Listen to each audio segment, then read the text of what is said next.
No primeiro livro de Samuel, vamos ler no capítulo 2, do verso 18 até ao verso 20 e depois ainda o verso 26. O texto também está impresso na terceira página do nosso boletim. Quem quiser seguir por aí também pode fazer. Vamos ficar de pé, vamos fazer a leitura da palavra do Senhor. Primeiro livro de Samuel, capítulo 2, verso 18 até ao verso 20 e depois ainda o verso 26. Diz assim a palavra. Samuel ministrava perante o Senhor, sendo ainda menino, vestido de uma estola sacerdotal de linho.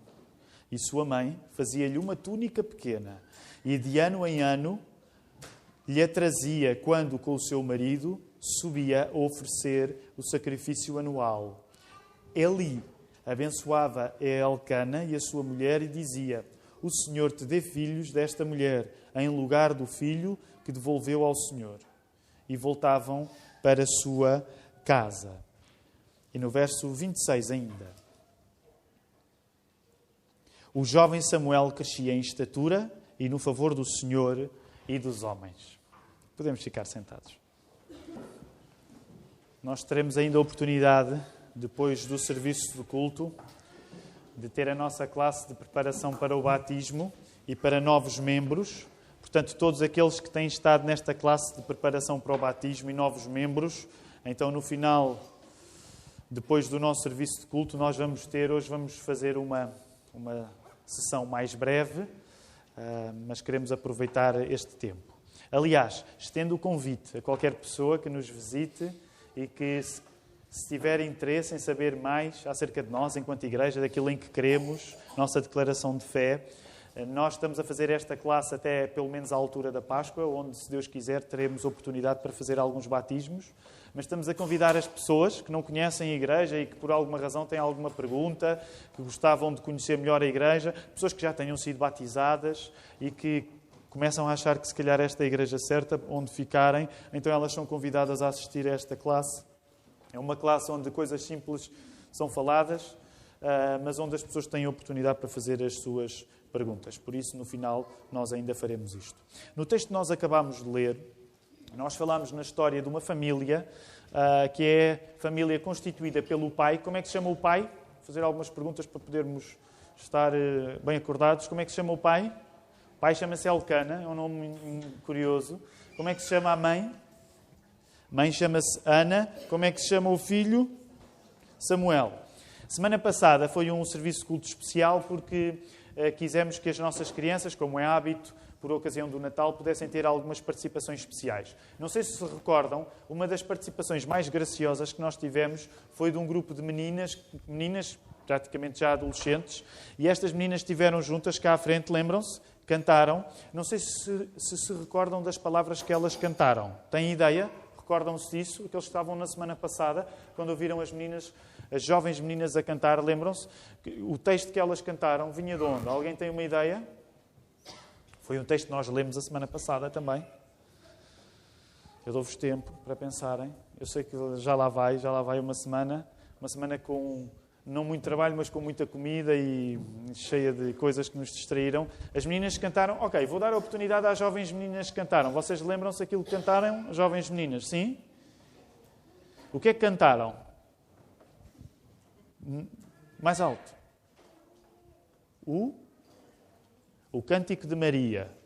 Um dos nomes do Cântico de Maria é se formos à tradução no latim, não é? É o chamado Magnificat. Provavelmente nós já ouvimos na sua forma erudita por muitos compositores. O Magnificat é o Cântico de Maria. Ora, se nós nos recordarmos, e não precisamos de ir agora ao Cântico de Maria, mas se nós nos recordarmos de algumas coisas do Cântico de Maria, e neste capítulo onde nós estamos, no primeiro livro de Samuel, se nós recuarmos um bocadinho, ao início do capítulo 2, nós apercebemos que o Cântico de Maria é, na prática, uma espécie de reciclagem de outro cântico que já tinha acontecido. Vejam bem, neste caso, o Cântico da mãe de Samuel, de Ana. Coloquem os vossos olhos aí, por favor, entre o verso 1 até ao verso 10 do primeiro livro de Samuel. Nós apercebemos que quando Maria fez o seu cântico, depois do anjo Gabriel ter anunciado que ela ia ser mãe do Salvador, Maria usou material do cântico de Ana.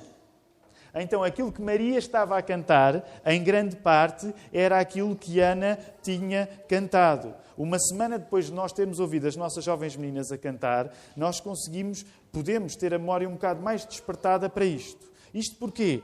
Porque Ana tinha desejado muito um filho que nunca mais nascia.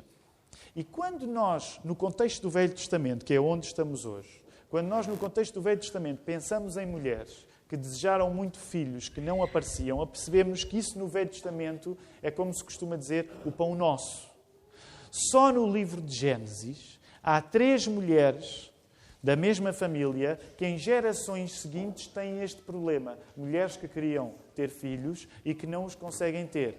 Para aqueles que estão mais lembrados, os outros não precisam de tentar, mas se alguém está mais lembrado, alguém consegue dizer, só no livro de Gênesis há 3 mulheres seguidas genealogicamente que têm sempre este problema. Lembram-se a primeira? Qual é a primeira mulher? Sara. Sara é a mulher de quem? De Abraão. Lembram-se que Sara, na sua grande vontade de que o seu marido tivesse filhos, teve assim uma ideia um bocado improvisada, que foi que a sua escrava Agar tomasse o lugar dela para que Abraão pudesse ter filhos. Lembram-se desse episódio? No entanto, mais tarde, quando Sara já era velha, Deus cumpriu aquilo que tinha dito, porque Deus tinha assegurado a Abraão que ele ia ser pai de uma grande multidão. E então, Sara teve um filho. Lembram-se o nome do filho de Sara e de Abraão? Isaac. Agora, Isaac vai casar com quem? Com Rebeca. Rebeca tem o mesmo problema da sua sogra. Lembram-se, mais ou menos? Portanto, ela também tem um problema e, neste caso, Rebeca vai pedir, era mulher de Isaac, também precisa que Deus faça alguma coisa. Neste caso, quantos filhos para dar à luz? 2 filhos de uma vez só, que é o que vai acontecer. Rebeca esperou muito, mas conseguiu finalmente ter filhos. E, neste caso, 2 de uma vez só. Lembram-se quem é que são estes 2 filhos, estes gêmeos que nasceram? Esaú e Jacó. Muito bem. Depois, logo a seguir, na geração a seguir, Jacó, um dos gêmeos, vai casar com Raquel. É uma história muito bonita, muito apaixonante. É provavelmente das poucas histórias na Bíblia onde há amor à primeira vista, não é? Jacó, quando vê Raquel, é uma história muito bonita. E Raquel, mulher de Jacó, era uma pastora que vê outras esposas do marido, porque Jacó teve outras mulheres, gerarem, dar à luz, enquanto ela não conseguia.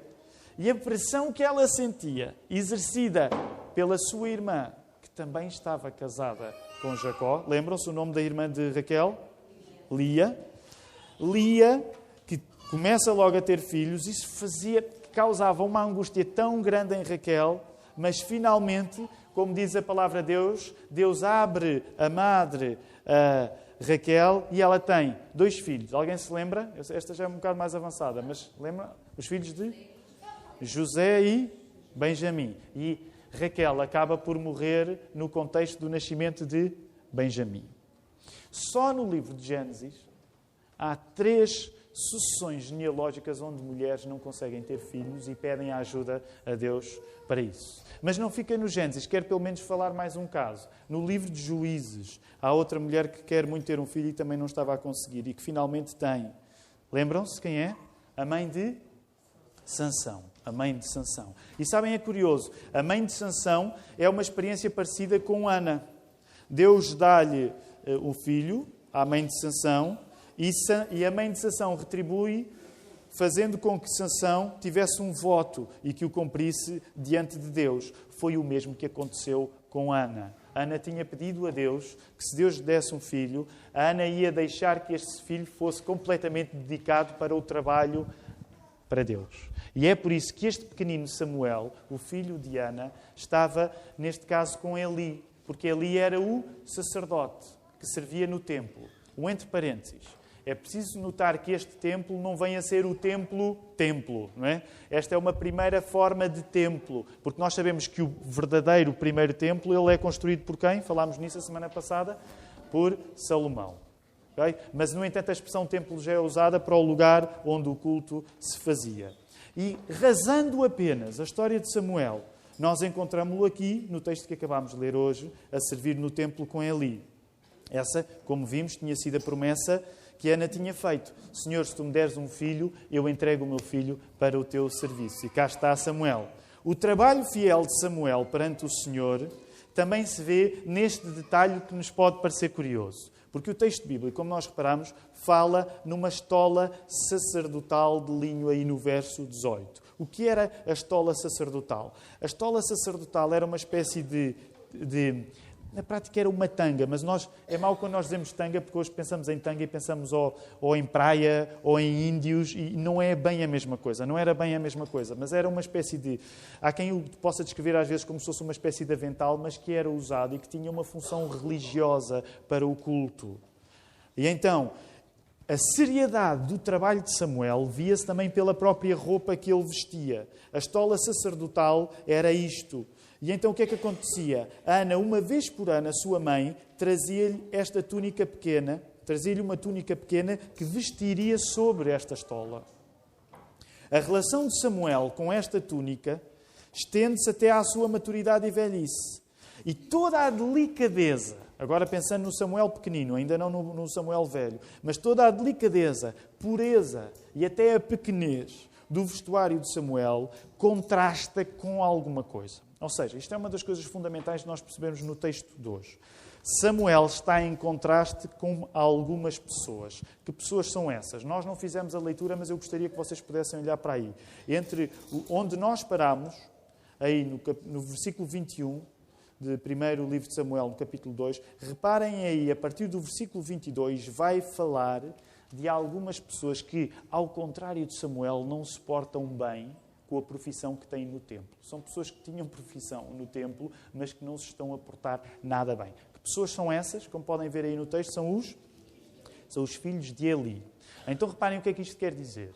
O texto intencionalmente coloca-nos um contraste entre a pequenez, a pureza, a inocência de Samuel, que serve no templo, mas ele está a contrastar com, neste caso, os filhos de Eli que era o sacerdote, e que eles eram o contrário da inocência, da pureza e da pequenez. O que o texto nos diz é que os filhos de Eli usavam a sua posição religiosa para se entregar à grande imoralidade sexual.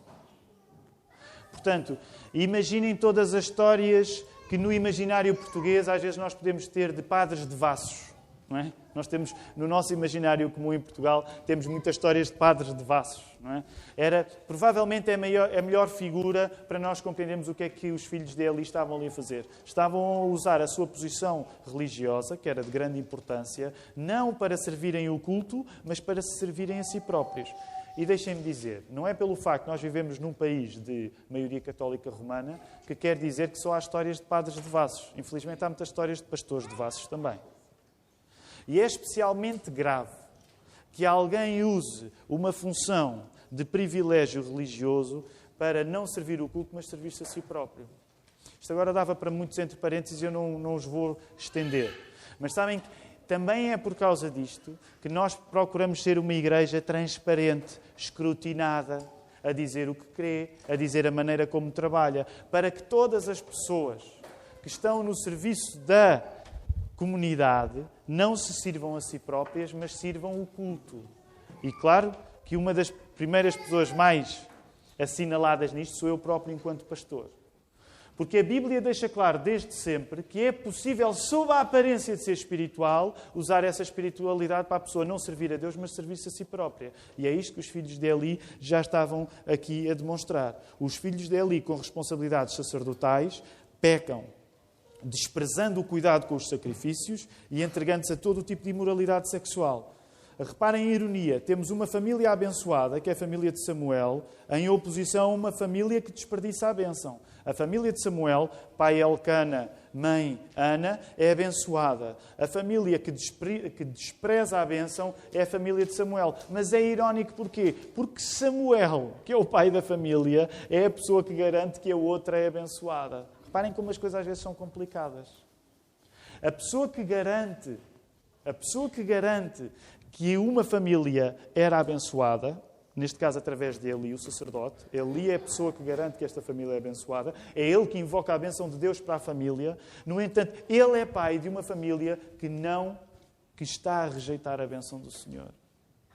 E claro que isto é sempre um aviso para qualquer pessoa que tem princípios religiosos.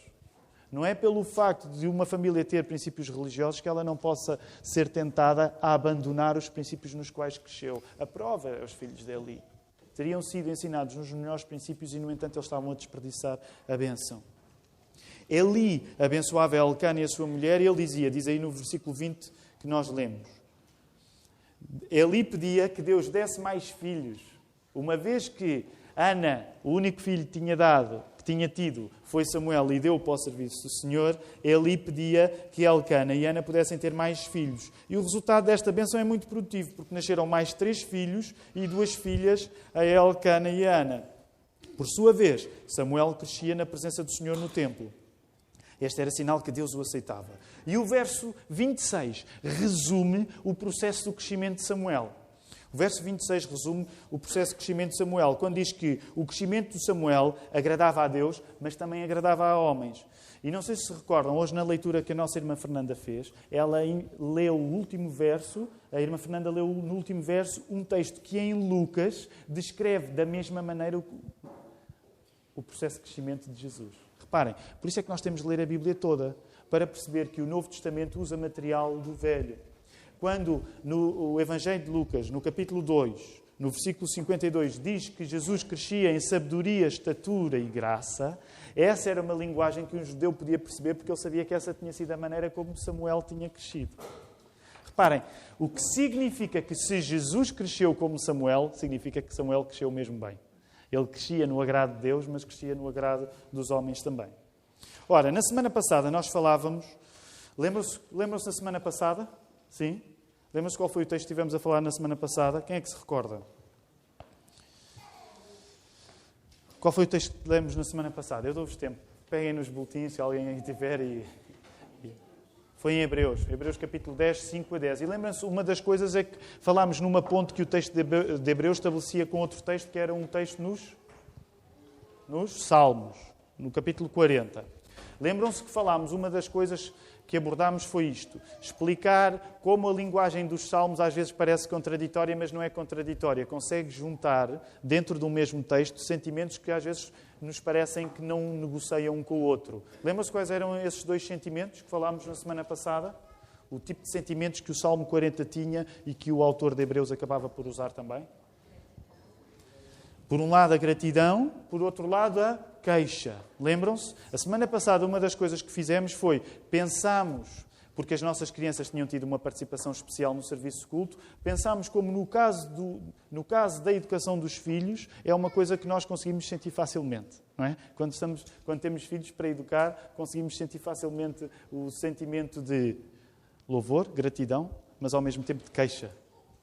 E por causa disto, tivemos a falar como Jesus resolvia essa simultaneidade entre gratidão e queixa. Por isso, falámos que o crescimento das nossas crianças, muitas vezes, para muitos pais, serve de um alarme na nossa vida. Porquê? Porque descobrimos as nossas verdadeiras fragilidades nesta mistura de gratidão e lamento que a educação dos filhos nos suscita. Para muitos pais, e eu sei que estou a fazer uma generalização, pois as situações serão particulares em cada casa, mas para alguns dos pais, que são pais há pouco tempo, é geralmente quando os filhos chegam que eles reparam que há algumas coisas que eles achavam acerca de si próprios, que eram coisas boas, reparam que às vezes não são assim tão sólidas. Ou seja, é preciso vir uma criança pequena à nossa vida para que nós descobramos as coisas pequenas na nossa vida também. As coisas que não são assim tão fortes. Há algum pai ou alguma mãe que se identifique com o que eu estou a dizer ou é uma teoria minha? Não há ninguém que se identifique? Eu e a Ruth Teles só? Não há mais nenhum pai que se identifique? Pastor, obrigado. Há aqui mais pais, a Ruth, o Miguel. Obrigado. Há 4 pais que se identificam com isto. A contar comigo. Portanto, uma das coisas que falámos na semana passada era precisamente isto. Na maneira como o aparecimento dos pequeninos na nossa vida nos mostra coisas que nós julgávamos que eram grandes acerca de nós, mas que às vezes não são assim tão grandes. Na Bíblia existem tantas crianças espalhadas nas histórias para que os grandes não fiquem assim tão seguros da sua maturidade. Quero repetir esta ideia porque ela é importante. Na Bíblia existem tantas crianças espalhadas nas suas histórias para que os grandes não fiquem assim tão seguros da sua maturidade. É quando nós olhamos para os mais pequenos que descobrimos a nossa verdadeira pequenez diante de Deus. Por isso é que Jesus, mais tarde, no Novo Testamento, em Mateus 18:3, ele vem dizer que se nós não formos como as crianças, não vamos conseguir entrar no reino de Deus. O que é que Jesus estava a dizer? Nós já temos falado nisto noutras ocasiões. Jesus estava a dizer que nós temos de ser infantis como as crianças. Jesus não está a dizer que nós temos de ser infantis como as crianças. E eu agora não me quero espalhar muito entre parênteses, mas acho que esta é das piores interpretações do texto que às vezes se faz. Que é como se nós tivéssemos de ser puros, como as crianças são puras. Não é isto que Jesus está a dizer, até por uma razão. Porque a Bíblia diz que não existe nada que crianças puras não existem. Esta ideia de que a criança é pura e inocente é uma coisa que a Bíblia nunca defende. A prova é que logo mais tarde vai dizer que não há um único homem, não há ninguém justo e que todos pecaram e destituídos estão da glória de Deus. E hoje uma das convicções cristãs que continua a ser mais escandalosas para a nossa sociedade é nós acreditarmos que todas as crianças, quando nascem, não são puras. Todo o sentimento de ternura que nós possamos ter por uma criança, e eu sou a favor do sentimento de ternura que nós possamos ter com uma criança, não nos deve levar a uma convicção que os cristãos não têm. Os cristãos não acreditam que as crianças nascem puras. Os cristãos acreditam que elas nascem com o problema que todas as pessoas têm, que elas são seres pecaminosos e precisam de Deus. Portanto, reparem o que é que Jesus está a querer dizer quando diz que nós temos de ser com as crianças. Jesus não está a dizer, vocês têm de voltar à vossa inocência, à vossa pureza primordial. Queridos irmãos, se é paganismo, é agnosticismo. Nós não acreditamos nisso. Quando Jesus está a dizer que nós precisamos ser como crianças, o que Ele está a dizer é, se tu não te reconheces como aquilo que as crianças facilmente se reconhecem, dependentes, tu nunca vais entrar no reino dos céus. O que Jesus está a dizer não é que tu tens de ser puro como as crianças são. Quem passar tempo com as crianças vai-se aperceber que elas não são puras.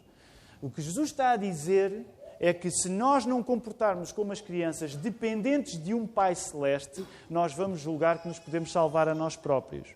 E sabem, esta se calhar não é a melhor analogia, mas uma das coisas que de facto nós podemos verificar quando nos lidamos com crianças é que, no geral, os mais novos confiam em nós de uma maneira que, quando nós somos adultos, temos dificuldade em confiar em alguém. Dou um exemplo, não é uma grande ilustração. Mas, por exemplo, quando eu estava a crescer, a minha mãe nunca tirou carta de condução, portanto, sempre fui conduzido pelo meu pai. Mas eu confiava, era cegamente. Eu crescia a ser conduzido pelo meu pai. É verdade que, entretanto, o meu pai teve problemas de visão. Mas eu hoje não confio na condução do meu pai. Eu sei que não é uma grande analogia, mas aquele sentimento que eu tinha de quando entrava no carro, é óbvio que tudo está seguro porque eu sou conduzido pelo meu pai, é, se calhar, uma comparação que nos pode dizer daquilo que Jesus estava a querer apontar. Que é, vocês precisam de confiar na vossa vida, que a vossa vida está segura não em vocês mesmos, mas do vosso Pai Celeste. É nesse sentido que todos precisamos ser como crianças, confiando que o nosso Pai trata do nosso melhor.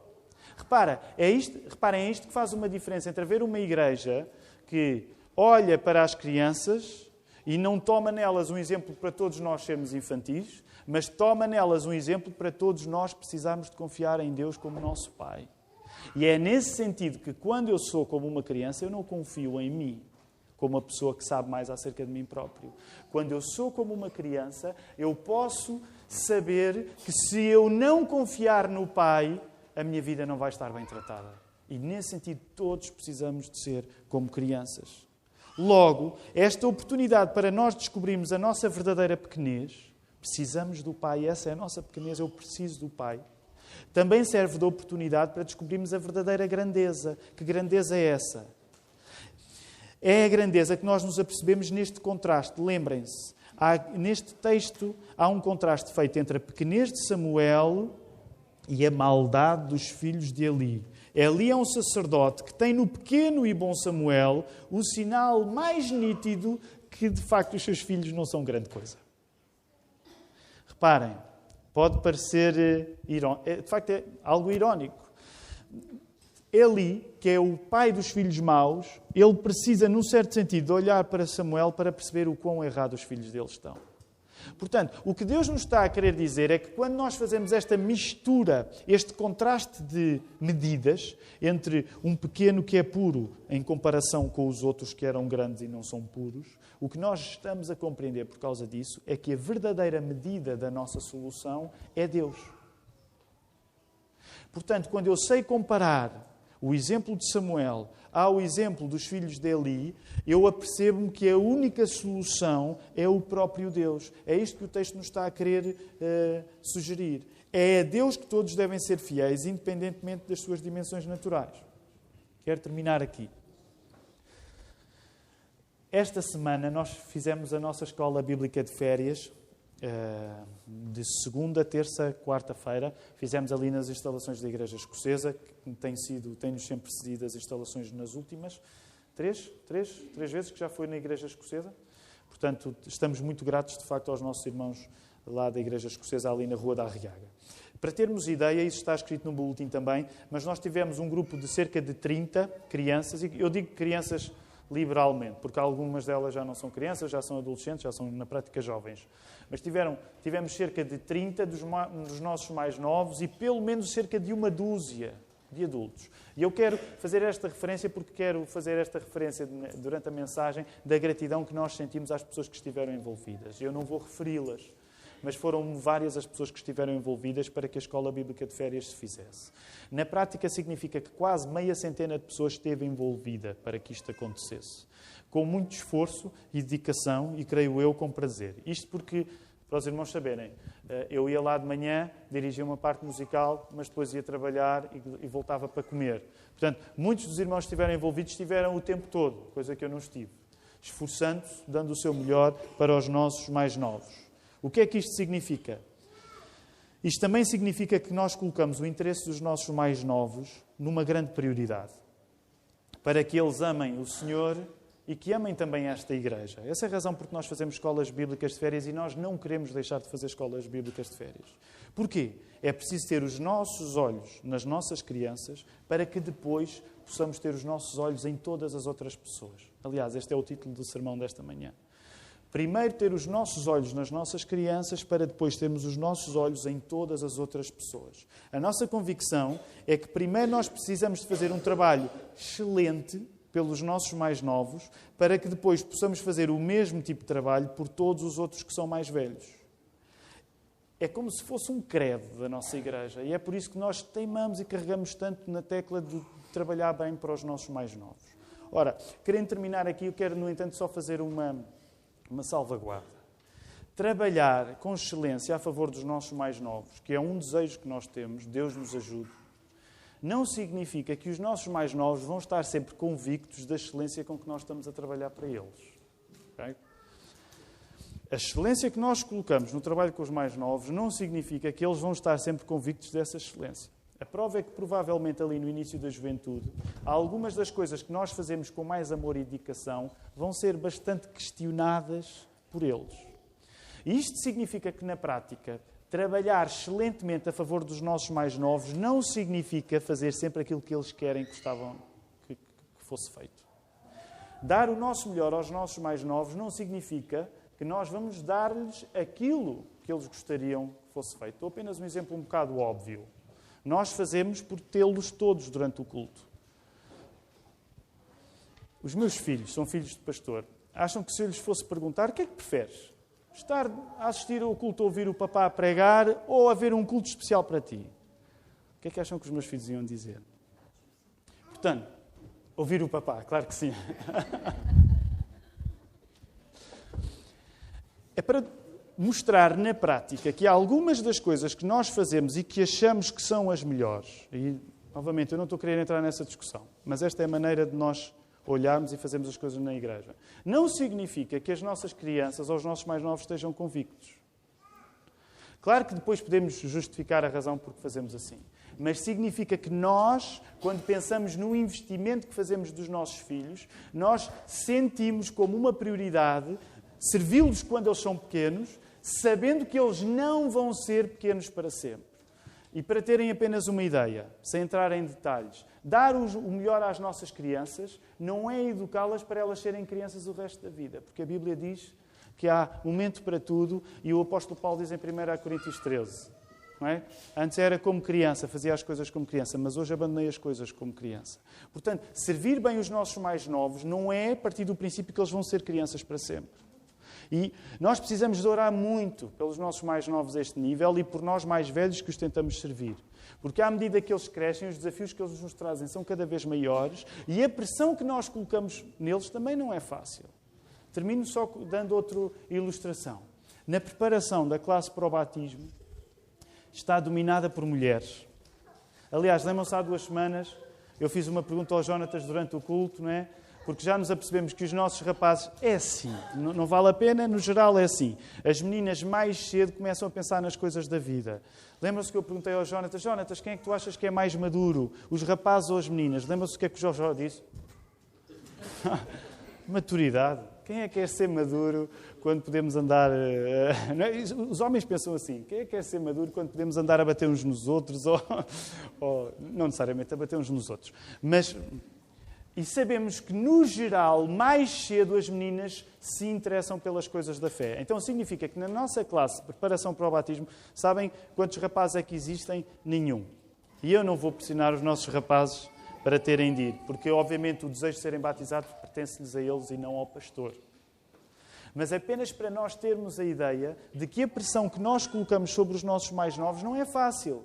Mas ela é constituinte daquilo que nós acreditamos que é uma boa formação deles. Chamá-los a fazer coisas que eles não estão convencidos que são assim tão boas para eles. Mas isso significa que nós estamos a querer formá-los de um modo em que eles possam ser crianças felizes, mas que se lembrem, eu não vou ser criança para sempre.